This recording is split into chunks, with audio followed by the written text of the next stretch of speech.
প্রিয় ভিউয়ার্স, মাঝে মধ্যে বিভিন্ন বিষয় নিয়ে আপনাদের সাথে আলোচনা করি, একটু অভিজ্ঞতা থেকে কিছু বলার চেষ্টা করি। আজকে কিছু বিষয় নিয়ে একটু বলতে চাচ্ছি, সেটা হলো উদ্যোক্তাদের জন্য। আমরা যারা উদ্যোক্তা, বিভিন্ন সময় বিভিন্ন ধরনের নতুন উদ্যোগ নিয়ে বিজনেস শুরু করি বা বিভিন্ন সংগঠন শুরু করি।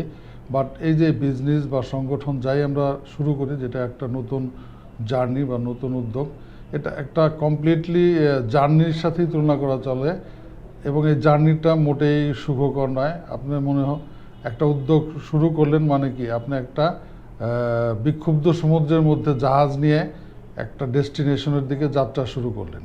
তো এই যাত্রাটা কখনো সুখকর হয়, কখনো প্রতিকূলতা থাকে, বাট তারপরেও যে নাবিক থাকে সে কিন্তু সবাইকে তার ডেস্টিনেশনে নিয়ে যাওয়ার চেষ্টা করে এবং বেশিরভাগ ক্ষেত্রেই সফল হয়।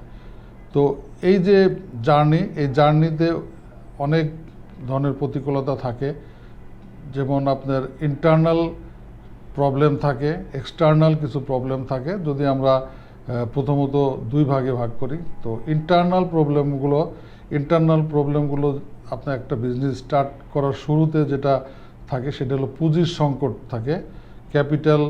তো এই ক্যাপিটালটা কালেক্ট করা একজন উদ্যোক্তার জন্য বেশ কষ্টের হয়।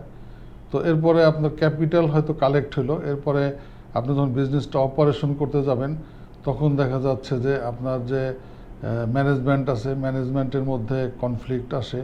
আপনার যে লেবার বা শ্রমিক থাকে, শ্রমিকদের মধ্যে অসন্তোষ থাকে।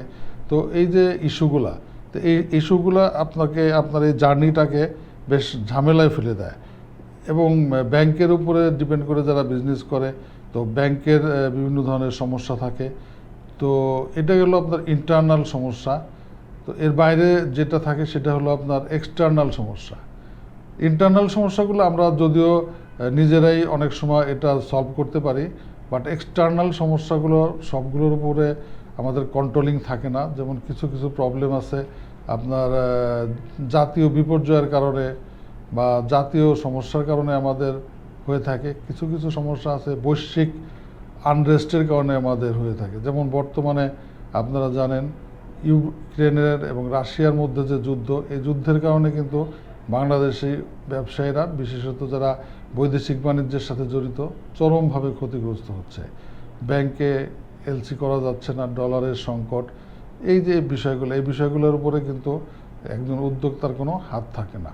তো তারপরেও আমাদের উদ্যোগ থেমে থাকবে না, আমাদের উদ্যোগ চালিয়ে যেতে হবে। তো সেই ক্ষেত্রে আমার কয়েকটা পরামর্শ আছে যারা উদ্যোক্তা আছেন তাদের প্রতি। প্রথম হলো, আমাদের এই সংকটের সময় যেটা করতে হবে সেটা হলো আমাদের ব্রেন স্টর্মিং করতে হবে যে কেন এই সংকটটা হলো, এই সংকটের মূলে কি আছে, আমাদের সেটা কি করতে হবে, রুট কজটা বের করতে হবে যে মূল কারণটা কি। তো মূল কারণটা যদি আমরা ফাইন্ড আউট করতে পারি তাহলে আমরা কি করতে পারবো, এই সমাধানটা খুঁজে পাবো। কারণ আমরা যদি অস্থির হয়ে যাই তাহলে কিন্তু আমরা সমস্যাটা সমাধান করতে পারবো না।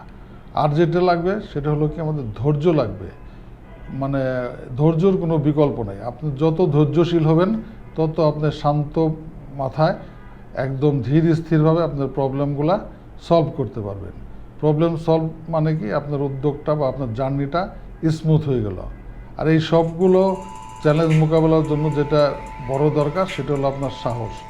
আপনার সাহসের সাথে আপনি দৃঢ়তা নিয়ে যদি আপনি এগিয়ে যেতে পারেন, ধৈর্যর সাথে প্রবলেমগুলো সলভ করতে পারবেন, দেখবেন যে আপনার বিজনেস বা আপনার উদ্যোগ আবার স্মুথ হয়ে গেছে এবং আপনি খুব সুন্দরভাবে আপনার লক্ষ্যে পৌঁছে যাবেন এবং আপনাকে কোনো বাধা বা কোনো চ্যালেঞ্জই আপনাকে দমাতে পারবে না। সবাই ভালো থাকবেন।